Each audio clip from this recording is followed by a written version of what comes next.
English Fairy Tales, collected by Joseph Jacobs. Chapter 3. The Rose Tree. There was once upon a time a good man who had 2 children, a girl by a first wife, and a boy by the second. The girl was as white as milk, and her lips were like cherries. Her hair was like golden silk, and it hung to the ground. Her brother loved her dearly, but her wicked stepmother hated her. "Child," said the stepmother one day, "go to the grocer's shop and buy me a pound of candles." She gave her the money, and the little girl went, bought the candles, and started on her return.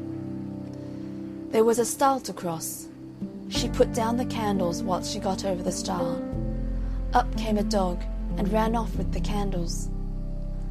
She went back to the grocer's, and she got a second bunch. She came to the stile, set down the candles, and proceeded to climb over. Up came the dog and ran off with the candles. She went again to the grocer's, and she got a third bunch, and just the same happened. Then she came to her stepmother crying, for she had spent all the money and had lost 3 bunches of candles. The stepmother was angry, but she pretended not to mind the loss. She said to the child, "Come, lay your head on my lap, that I may comb your hair." So the little one laid her head in the woman's lap, who proceeded to comb the yellow silken hair. And when she combed the hair, fell over her knees, and rolled right down to the ground. Then the stepmother hated her more for the beauty of her hair. So she said to her, "I cannot part your hair on my knee. Fetch a billet of wood." So she fetched it. Then said the stepmother, "I cannot part your hair with a comb. Fetch me an axe." So she fetched it. "Now," said the wicked woman, "lay your head down on the billet whilst I part your hair." Well, she laid down her little golden head without fear, and whist, down came the axe, and it was off. So the mother wiped the axe and laughed. Then she took the heart and liver of the little girl, and she stewed them, and brought them into the house for supper. The husband tasted them and shook his head. He said they tasted very strangely. She gave some to the little boy, but he would not eat. She tried to force him, but he refused, and ran out into the garden, and took up his little sister, and put her in a box, and buried the box under a rose tree. And every day he went to the tree and wept, till his tears ran down on the box. One day the rose tree flowered.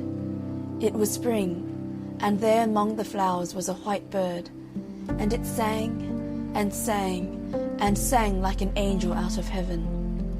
Away it flew, and it went to a cobbler's shop, and perched itself on a tree hard by. And thus it sang: "My wicked mother slew me, my dear father ate me.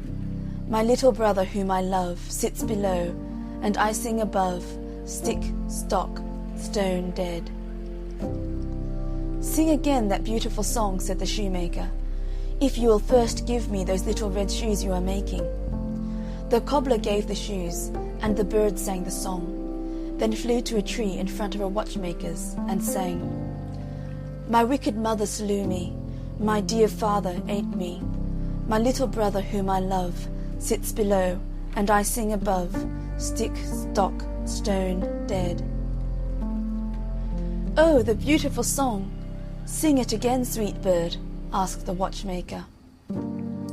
"If you will give me first that gold watch and chain in your hand." The jeweller gave the watch and chain. The bird took it in one foot, the shoes in the other, and, after having repeated the song, flew away to where 3 millers were picking a millstone. The bird perched on a tree and sang: "My wicked mother slew me, my dear father ate me. My little brother whom I love sits below, and I sing above, stick." Then one of the men put down his tool and looked up from his work. "Stock."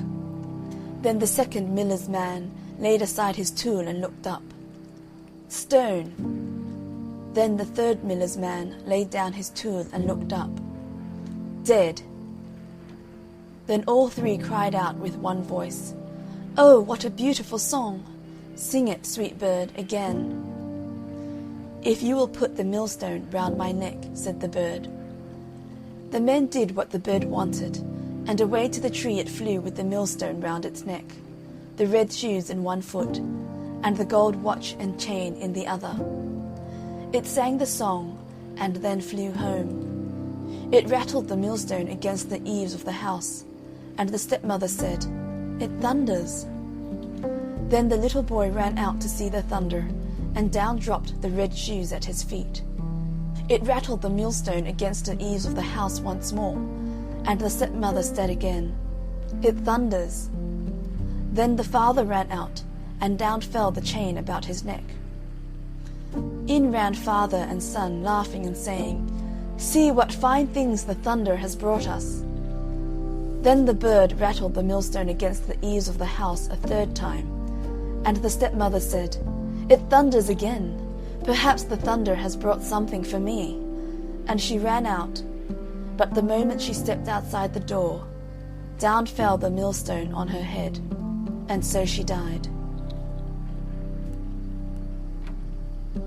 End of chapter 3, The Rose Tree.